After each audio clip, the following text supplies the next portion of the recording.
The topics and opinions expressed on the following show are solely those of the hosts and their guests and not those of W4WN Radio, its employees, or affiliates. We make no recommendations or endorsements for radio show programs, services, or products mentioned on air or on our web.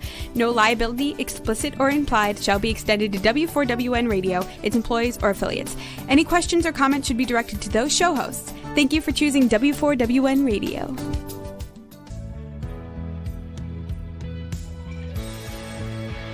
Welcome to Success Secrets Exposed with Sally A. Curtis, where we share stories of challenge, success, and inspiration along with practical tips and strategies to move you forward to your success. And now, here's your host, Sally A. Curtis.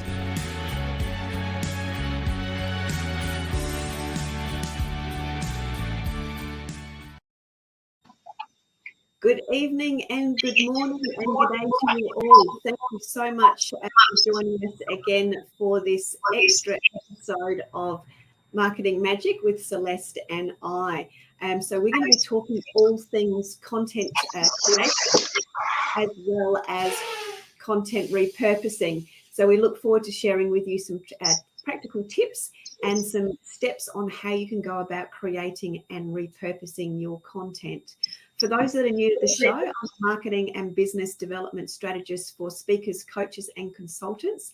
And I actually specialize in the content repurposing side of things, LinkedIn profile writing, and LinkedIn lead generation, all designed to help you amplify your voice, your message, and your impact. And Celeste, our co-host, is also a marketing strategist, and I'll let her introduce herself. Thank you. Hello everyone. Thanks. If you're new here, my name is Celeste and I'm the owner and founder of Lustosa Marketing, a fellow marketing strategist like Sally, but our business specializes in service providers with the strategy and implementation of marketing. I'm very excited here today because I feel that I'm also going to learn a trick or two from Sally because this is one of her really specialities, right? Yeah, absolutely.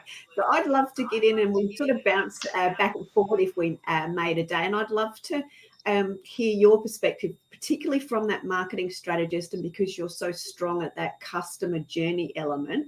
What do you feel is good quality content, perhaps versus bad quality content, so we can give the listeners a bit of an idea of, you know, the good, bad, and the ugly? Yes. So I think and I say that all the time. So it has to come down from a place where it's not about you. Mm-hmm. So when you're writing content, you need to understand who is that for. And good content, it's something that person who's it for enjoys it. Mm. Whether they're going to take entertainment of it, whether they're going to take value, whether they're going to take tips, whether there's going to be a mix. I think that anything that your target audience grasp their eyes at and say, oh, I enjoyed this, reading this or looking at it or watching it, because obviously we're going to talk more about that, but content is not just written. There's lots of different forms of content and way you present it. But I think it's really coming from that place where what is it people need? What do they want to know about? Bad content is content that is all about you. This is what I sell. This is what I want you to buy. This is why I want your money. And unfortunately, more and more social media is just packed with that. Mm. So I feel that any content that is a clear sales page and you're so focusing on taking my money without actually taking me on a journey through storytelling, mostly on why is it there's value for me there, or how is it going to help me. I find lots of businesses, especially when they're in some sort of trade, a specific trade, and you know, they post things that are so technical and so just what about they do and say, call me. And that's just not engaging. That's not good content. So bad content, you put some photo of yourself saying, I do this, call me to buy it. Bad content. Yeah, beautiful. So slightly different for me in my scenario, because of working with speakers, coaches, and consultants. We've actually have, and the reason I will say it in this way, we actually have a lead generation and an influence diagnostic that I use within this industry. And they're really, really good at awareness. So they're good at putting lots of content out. They're good at doing that on a daily basis. They're good at being consistent with that. But as Celeste says, in some cases, it's, hey, look at me. I've got this program. I've got this workshop. I've got this coming up. Versus the one element that we see over and over again that's actually missing in the quadrant of the elements that you need to grow a strong speaker coaching and consulting business, and potentially also the service-based business, is the educational element. And as Celeste has said, it's not the technical educational elements, not in your techno speak. It needs to be addressed and be relevant in their everyday words. So big tip there, lots of education elements that help them have forward movement even without you. Yes. And just from the technical perspective, so if you're in some more, I have some clients who are tradies, right? So I have plumbers and sometimes people who work within the development sector. And we had this client who were posting things like, from a plumbing perspective, they were extremely technical. And I go back to you and I ask, when thinking about plumbing, do I want to learn how to fix it myself, or do I just want someone to come and fix it? So when it comes to the technicality, like the technical aspects of it, how are you going to fix what it's broken in my plumbing system, it's irrelevant to me. So try to use storytelling, try to be fun and funny about it sometimes. So you could have posted, a cartoon with a flooded kitchen and a mother trying to feed 3 children. Like, just paint a picture of what my life would look like if you didn't come and fix for me. But what I do not want to look, and what I feel it's really bad content, it's you trying to explain to me the pipes that I need and the little tools that I need to fix it, or any technology of that. Because if I knew how to fix it, you wouldn't have a job. So you kind of need to be clever about it and really paint scenarios of people. What could be their problem today? And what does it look like once you come in and fix it for them? And come through their lens. So I think that that just takes me always back to storytelling. Just tell a story. Use, which is what we do here. Use some of your previous customers. What were their life before you came in and supported them with your services? And what's their life now? So I think that storytelling aspect is such an important one with content. Yeah, very much so. And we talk through a slightly different lens when it comes to the educational elements, particularly when you're selling programs or transformation as it relates to leadership or speaking or negotiation and those sorts of things. And I've just picked up something on my desk that I was reading earlier, and we talk about from being a sense maker or a translator. In other words, you're helping somebody make sense of their everyday world, and you're translating it into, what's the transformation, what's the end result that they're looking for. And we use the phrase, it's a bit like, and then we pick something every day. So for an example, I've just got a quick one here. I said where I've written something down previously, it's a bit like the difference between trying to push a stationary car uphill versus one that's already slightly rolling. So that is talking about momentum. So when you're talking about momentum, if you use an everyday example, people are then on the same page with you. Yes. And then you can go into what your reference is. And in my scenario, it was that, when you're stuck in your business and you don't know how to move forward, you feel stuck. You just need somebody to come along and push you in the right direction, which is the fresh eyes approach.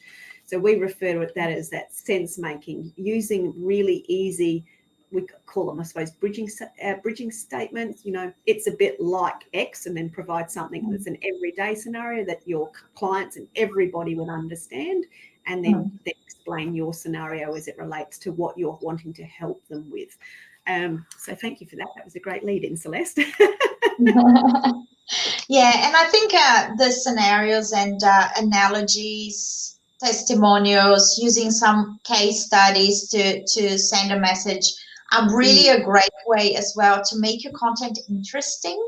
Because that's the other thing about content, and that's why it's so important to understand who is it for.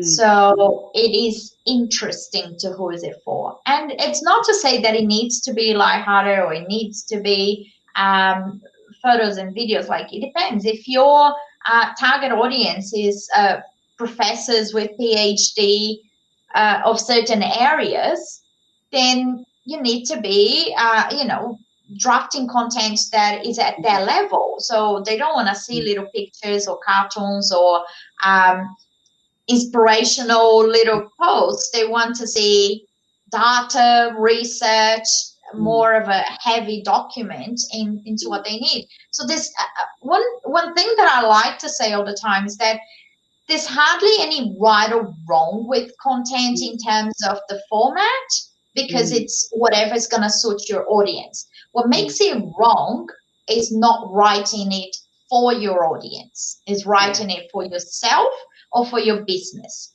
So if you want to write for your business, that's when you're getting it wrong, because you're so focusing on the sale that you forgot that there's a human being on the other side who's got problems, who's got, stories that you could be helping.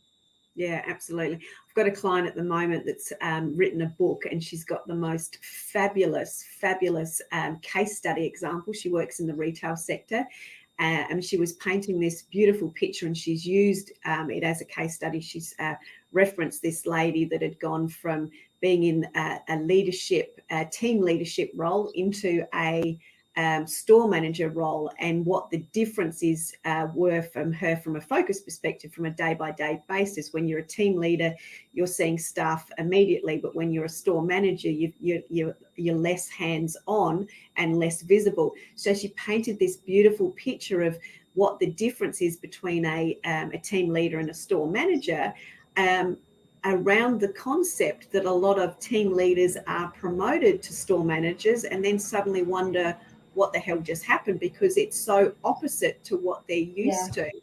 And it was such a beautiful case study. And then she sort of, we were talking about how could she use that from a content perspective for newsletters. And it was like, well, this is a really great case study, and it paints a real vivid picture of what could be going on for them.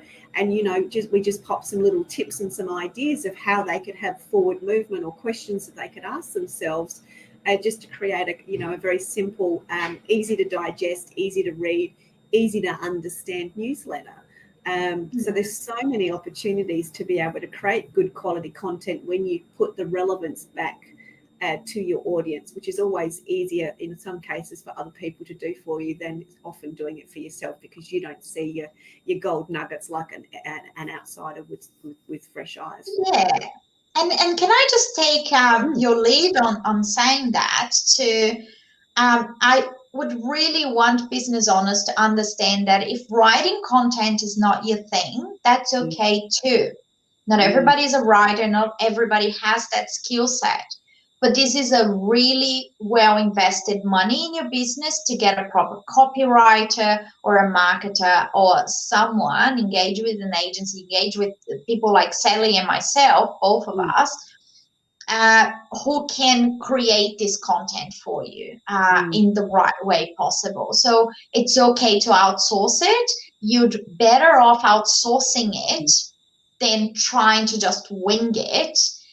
Because then your message is not coming across. You're actually coming across, your brand is not coming across well. It's coming across very salesy, and people don't like to be sold to. Nobody does. Think of yourself as a customer. So take off your business owner hat and put your customer hat on. And how do you feel when people do that to you? When people are in your face saying, buy from me, here's my number, here's my price, you should just buy from me. It's annoying. It's annoying to all of us. So don't be that person. Don't let your brand be that brand. And when that means that you need to get professional support for your content creation, for your content repurposing, that's money well spent. Yeah. And I'll just go on and I'll share. I've got a couple of little tips to share, but for the audience that don't know me well, I actually do not like writing whatsoever. I find writing incredibly difficult. I've got some steps and some processes now that I've put in place, and I'll share those with you in a minute. But the way I started creating content years ago and still continue to do predominantly now is quite clearly I like to talk, but I can't sit down in front of a computer and actually type. I can handwrite notes, but what I found most advantageous for me was to jot down some basic notes and then actually record and then transcribe.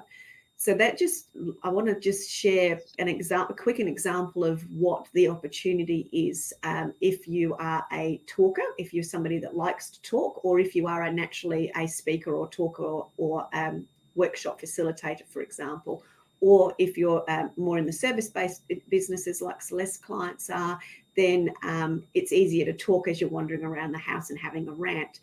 An example that I have for myself, which proved to me, there's lots of content there. There was two scenarios. One, a 45-minute talk, and I broke this down for myself. A 45-minute talk that I actually recorded while I was delivering it became a 20-page ebook, became a half-day training session, became 4 articles of about 1,000 words, and became 15 social media posts. So that's a little bit about the content repurposing.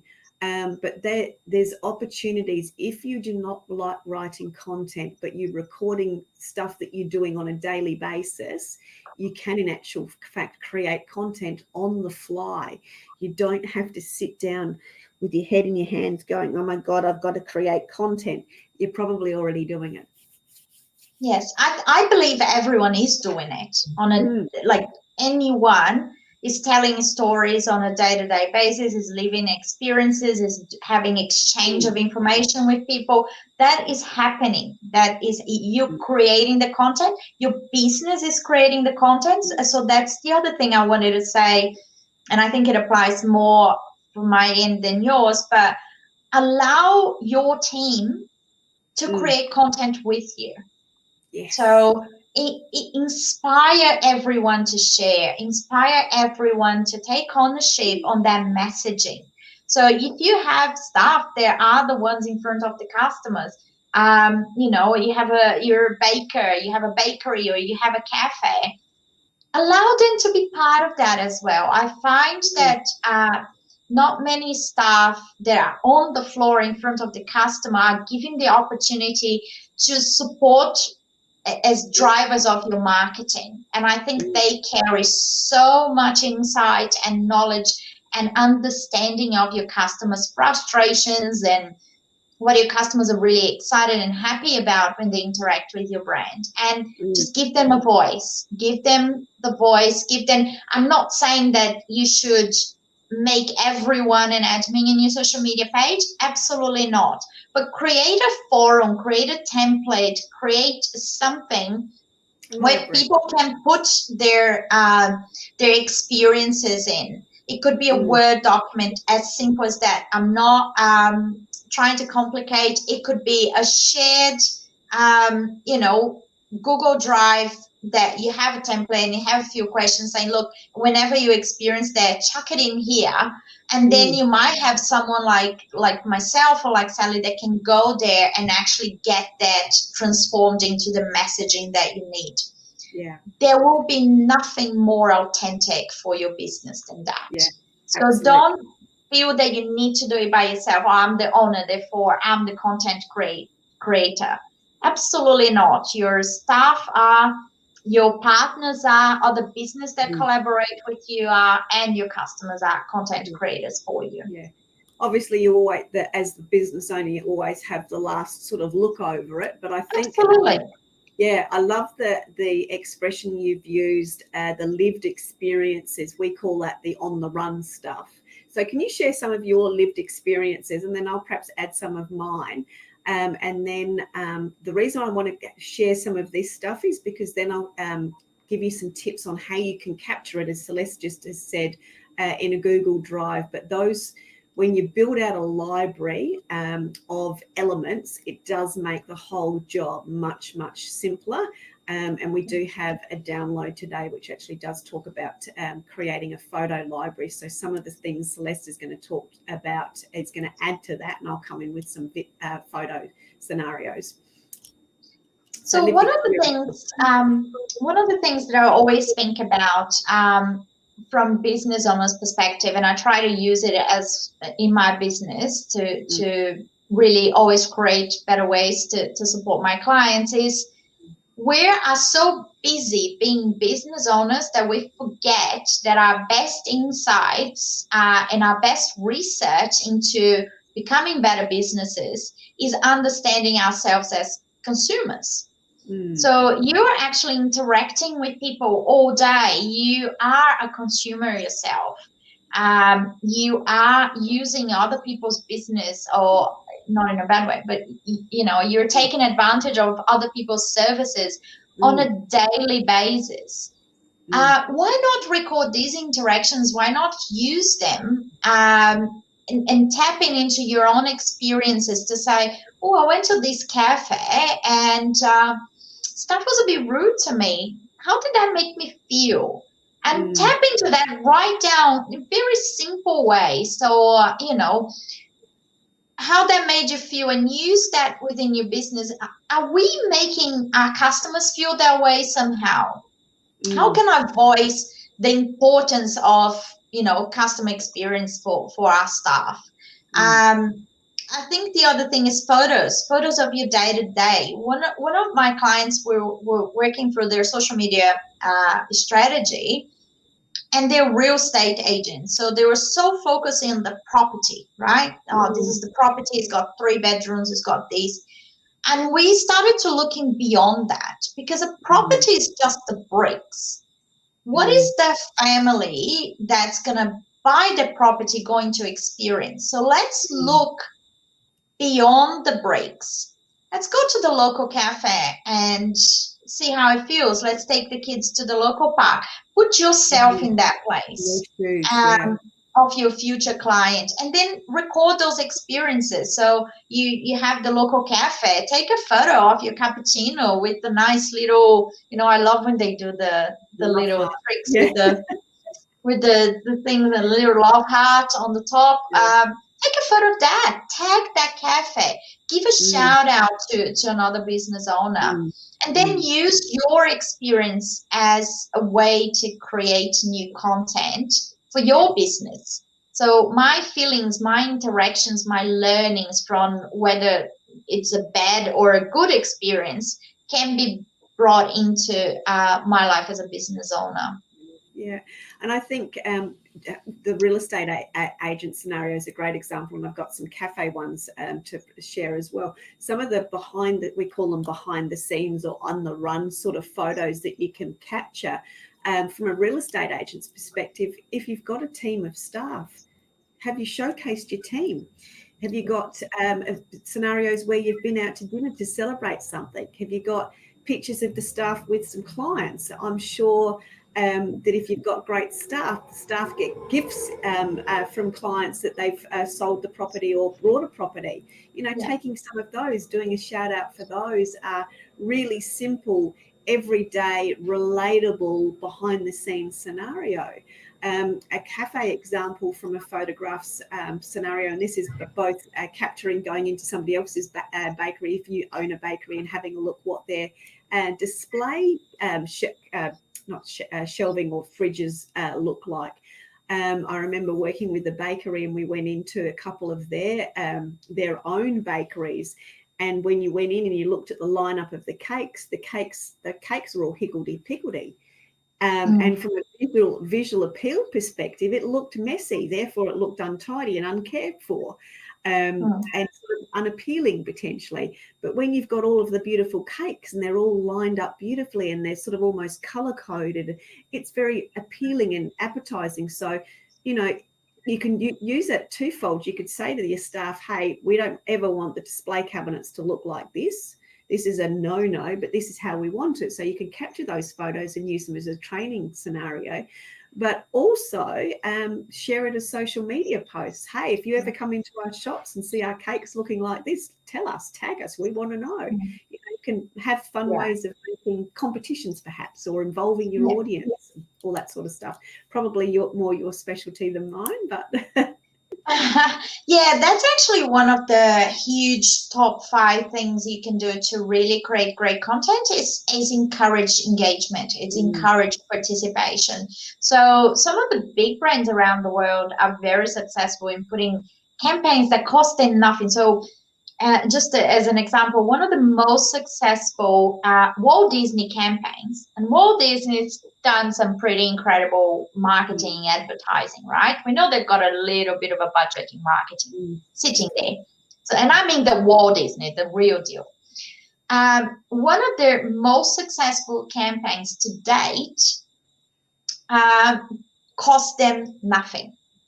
So they created a campaign where people would, once they're on their parks, they'll take a photo of their kids with the special Mickey or Minnie Mouse hat, and it was that simple.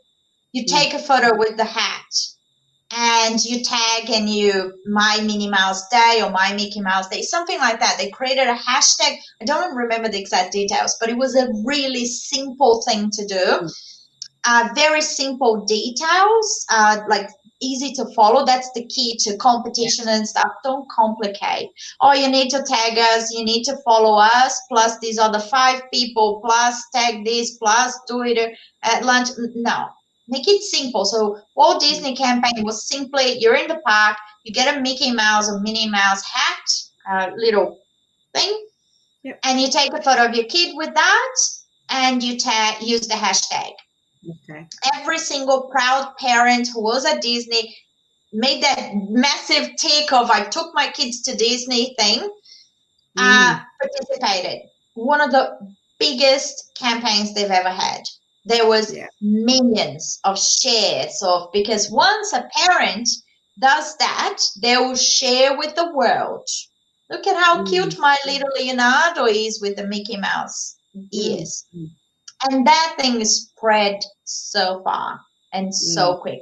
Not a dollar. On the contrary, they increase the sales of the little hats. Yeah, very clever. But there you go, a really simple idea with a, hey, do you want to join us in the fun participation? Take a photo while you're in the store, take a photo while you're doing X, take a photo of how you've got the workbook, and then just share it. So there's some simple ways of generating additional engagement and additional content there as well. So that's great. So can you, do you have any tips on how people can perhaps capture their thoughts and ideas, Celeste, or do you want me to jump into that bit first? I think you're more, that's more on you, because I usually do that for my customers. So I usually get, from my perspective, that's usually part of what we provide people. When people come to us, they're actually not very, they don't have time to manage that part of things. So we tap into their community for these insights into, what's going on with the brand, what is interesting about the brand to share and to create content for them. The way we do it from a marketer's perspective is just also asking the right questions, because like we said, people are already creating content. Sometimes it's just a matter of saying, is there anyone in your team celebrating their anniversary this month? And they haven't thought of that as good content. But then they will be like, oh yeah, Charlie is celebrating their 20th anniversary. They always know what's going on. But sometimes they don't know how to identify this is good content and what is it going to look like when you put it in a business page. And I think that's usually what I do. So I think you'll be better suited to go for that. With that, I think as Celeste says, when you're in your own business, and I do see this with all sorts of different business clients. I've had some in the service-based industry, and obviously still working in the speaker space, is actually writing down a list. And I do have some of these. So if anyone wants one, just let me know. I've created some. We call them shot lists or photo lists. A bit of a, here's an idea of some of the behind the scenes types of photos that you get. So Celeste just talked about team members, as well as anniversaries. If you're in the speaking industry, when you're writing or mapping out your workbooks, take photographs of that. Get people to take photographs of when you're creating stuff on the with workshops.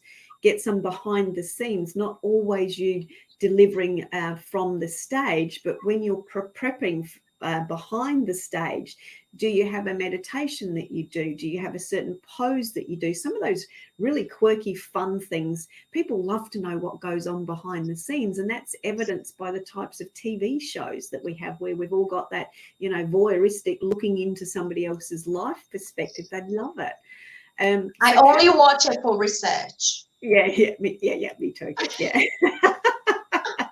But then the thing is letting everybody know, hey, we need some of these resources. When people know what they're hunting for or what they can capture, and they've been given permission, which adds it on to where we spoke of customer service and empowering staff. When they know what the possibilities are, they can help you build a library of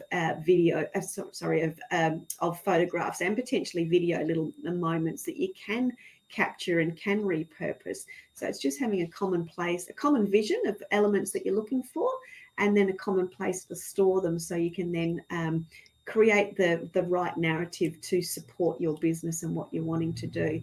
And I think another thing, Sally, is that it's okay to be simple. Like, it's okay that you don't have to write a huge article. Like, you don't have to have a 40-minute talk. You can have a 2-minute talk, and it doesn't have to be complicated. It doesn't have to be sophisticated. It has to be authentic. It has to be true. That's the one thing we're seeing in social media so much these days with influencers and things like that. The lie behind it. So if that's not who you are, if you don't meditate before your gig, please don't pretend you do because it's trendy or because there's an expectation that you should. Do you. Just do you. Do, like, nothing beats authenticity. Nothing's going to beat that. So be true to yourself. If you're not at a certain place, if you don't enjoy a certain restaurant, don't pretend you do because they're trendy. If you're happy with my little Chinese takeaway from down the road and that's a yummy food, just shout out but yeah, be you. Yeah, totally. So going back to things that you can use or ways of capturing content is obviously capturing those moments on the run and storing them. But if you're like me, that you have brilliant ideas, and they're usually when you're driving in the car, or and you can't write on your post-it note, because I have post-it notes and a pen everywhere. But I've also on my phone, I've got an app called Memo Mailer, which just enables me to capture those on the fly little recordings. And the beauty of it is I can either email it to myself, or I can email it to my staff member that looks after it and say, hey, here's just a bit of a thought of a social media post, etc. Awesome. So yeah, just great little tips to do that.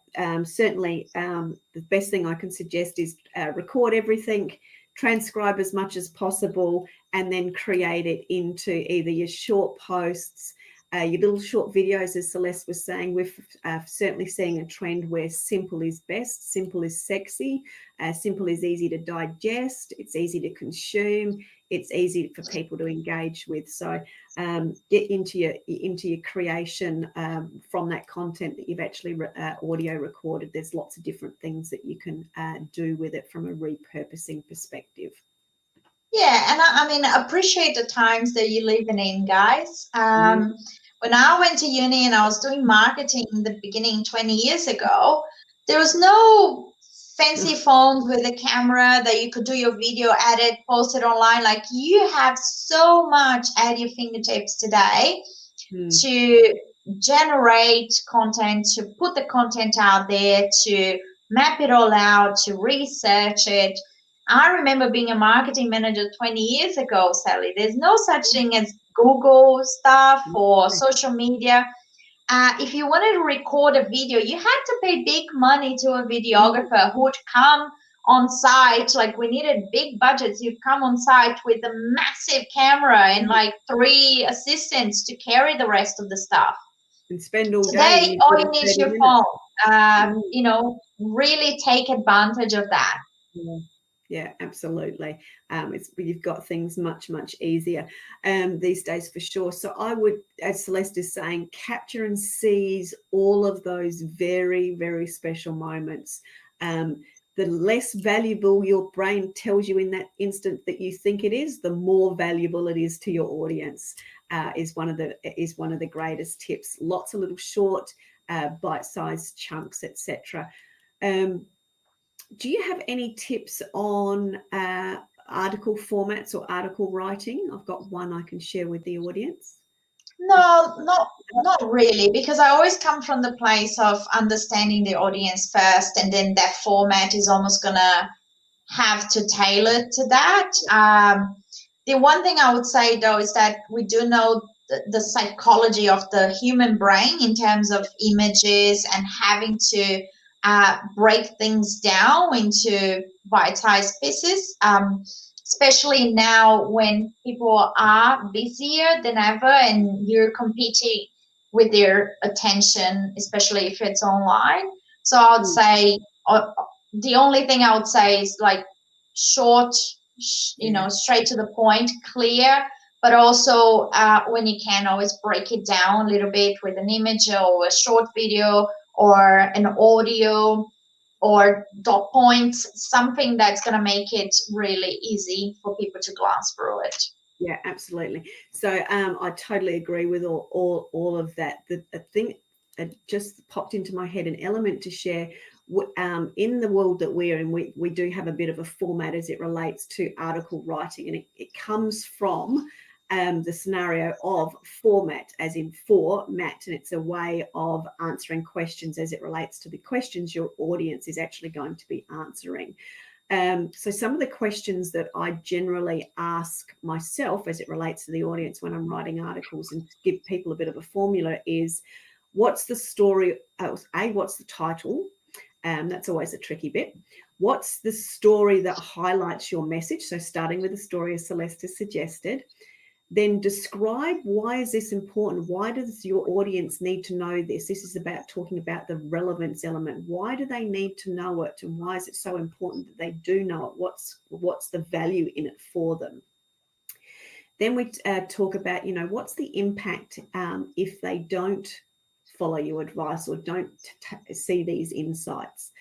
Then we talk through providing a metaphor or an analogy, and that's where it's a bit like, here's an everyday example and this is what that means to you.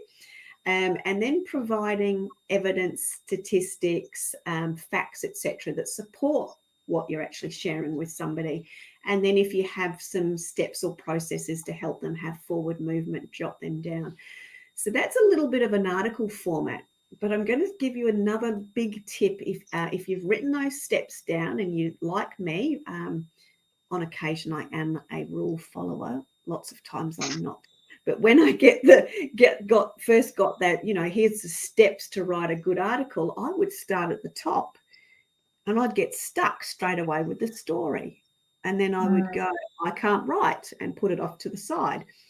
And somebody, actually a mentor at the time to me, said, no, print the sheets out with those questions on it. Don't get bogged down at starting at the top.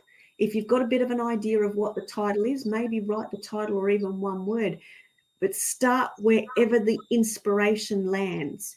Don't start at the top and try to answer the questions logically. If you're somebody like me that comes up with facts, stats and evidence, and wants to tell them why it's important because I'm bossy, then start at those spots first and capture those moments, and then add the other bits around the article. So if you're writing articles, write to the elements that you find easiest, put it to the side, come back and fill it in later. And that's a way to create some logical content, but just do it in an easy manner. Don't get bent out of shape that it has to be followed in a certain rule. Capture the thoughts as they come up. I've got lots and lots of sheets where I've got, they might be 3/4 done. I've got lots of information and I can pick those up and go, great, I've got scheduled time to write some content, and I'll pick up the ones that are 3/4 done to see which ones I can finish. Yes, I completely agree. I think that's such an important tip. And the only other thing I would add to that is that when it comes to articles, always make sure someone else is going to read it before you put it out to the universe. So it's so important to have a second pair of eye and saying, does it make sense to you? Does it, do you understand what I was trying to say? Or even ask them, what do you think I was trying to achieve with these? And if they can answer, so can your audience. So I think always having someone else looking to things for you is important too. Yeah, definitely fresh eyes. The biggest mistake you can have is thinking that you've got it right for your audience, because guilty as charged. You're so close to your information and what you want to share with your audience. Sometimes you use the wrong wording and it's not their everyday language, which completely changes the understanding and becomes completely misleading for them. So having that fresh eyes person to say, hey, does this make sense, is absolutely paramount for sure. Yeah, and I think also, the fresh eyes that you're looking for, always go to that person with a very clear indication that you're seeking feedback. So don't get your mom to just say, oh, you're doing great, this is amazing, because they're your mom and they love you and they don't want to hurt your feelings. So make people comfortable to provide feedback and say, actually, you didn't hit the mark. I have no idea what you mean here. That's good for you.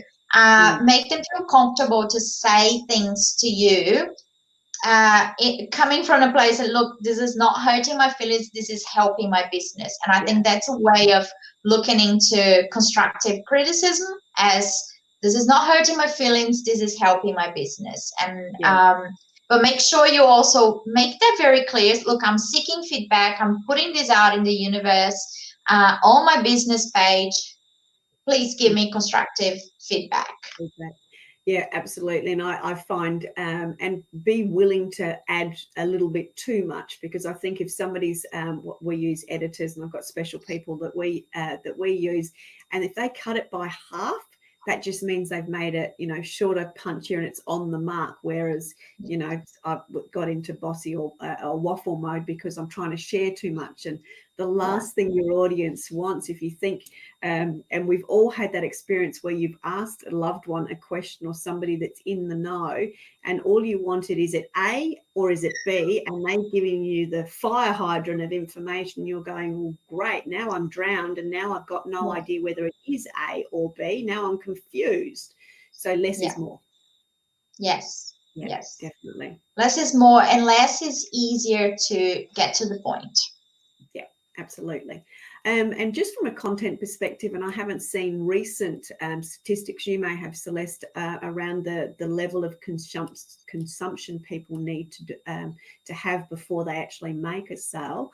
In 2019, it was getting up around 11 to 13 pieces of content somebody needs to consume before they engage with you. That was set to sort of skyrocket up to the sort of early 20s. Have you had any more recent updates on that at all?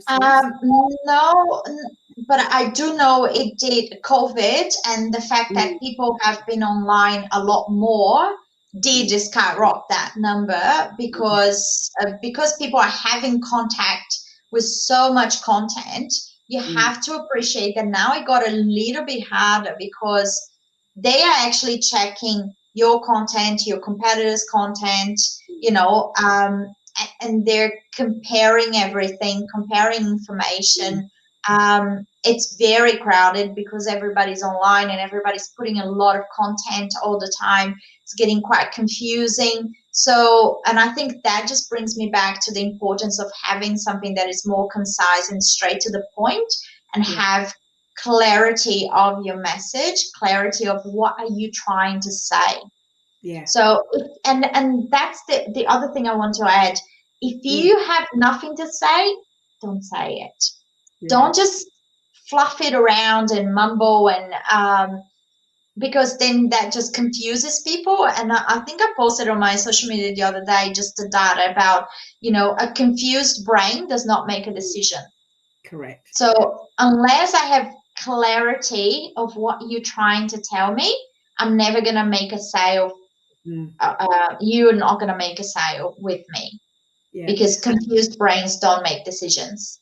No, they don't. And I think that comes back to the short, simple, concise, straight to the point. Simple is more concept as it relates to bite-sized chunks of your content. But it also relates to if you want to be remembered, if you want to be rememberable, and build your credibility, people need to be able to consume your content, which is where the education element comes in so strong. And while the diagnostic shows that that's an area that most people miss, is if you're educating people enough with simple little tips that they can have forward movement without you, they can go, wow, that was something Celeste said was really great, and I was able to do X, Y, Z in my business, and that they've had a win. You've helped them have a win. They will share that story, talking of storytelling, with their friends, and that also then helps them by telling that and sharing that story. It's almost like they're becoming their own convincer that, hey, you're a great person. I'll follow you more. I'll consume you more, because I'm getting closer to buying from you.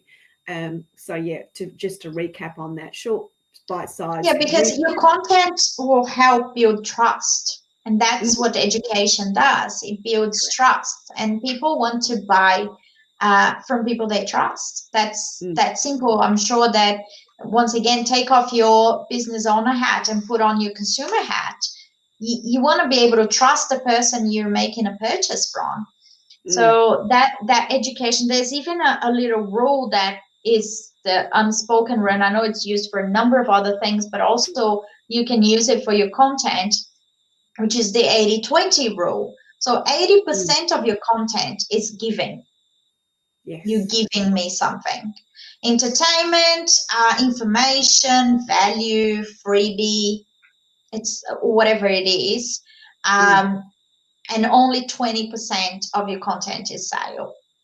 Yeah, absolutely. And that's, such a great analogy there. And it's not always the, woohoo, I've done this, or buy this, or buy this, or buy this with the workshop. People are really, really over that element. They want to be able to learn and grow and continue their journey. And as I say to my clients all the time, them buying from you is never about your timing, that you've got a workshop or you've got a program. It's all about when they're ready for it, and you don't know when that is. You just need to be around and provide value for them. So when they are ready, you are the person they think of from a top of mind perspective. Yeah, absolutely. And I think keeping consistency in your content. So the content needs to be there. It needs to be out there. It needs to be clear, even though we're saying don't do the sale all the time. Don't try to do the sale. Please understand, you still want people to know and understand what you do. You're just not in their face trying to make a sale, but you want them to see what kind of services or what kind of products you have on offer. So that needs to be very clear from the beginning, so you are top of mind. Yeah, absolutely. And you can still post all of the educational elements and have those bite-sized chunks and the graphics like we do, with just a little simple call to action that if you want to find out more, head over to the website. You can do simple calls to action which do help to lead into that sales process and that sales funnel. So thank you so much. We'll just need to wrap things up because it's come to a quick end, as it always does when Celeste and I get on an episode together. So just as a recap, bite-sized chunks, repurpose your content, think of all the different ways you can record what you're doing and reuse it as content. You're already creating it on an everyday basis. You're possibly just not capturing it. Seize those opportunities for sure. So thank you very much again, Celeste. Great to have you on. Thank you. So next week's show, we have Gary Edwards going to join us. Now, Gary Edwards is one of my speaking buddies and has made a significant difference to my business over the years as it relates to getting messaging correct, as well as getting influence correct and providing a lot of clarity. So he's the guy that takes the chaotic brain and all of the ideas that you've got and goes, here, it's step 1, it's step 2, it's step 3. So if you're looking for more clarity in your business, in directional with what you're doing or a program that you're selling or anything like that, jump on with us next week because we have Gary Edwards talking about clarity. So I look forward to seeing you all next week. And until then, have a great night, evening or morning, and we'll see you again soon. Thank you. That's it for this week's episode. Thank you so much for joining us. I trust you got some inspirational tips to move you forward. See you next Thursday at 7 p.m. Eastern for more Success Secrets Exposed.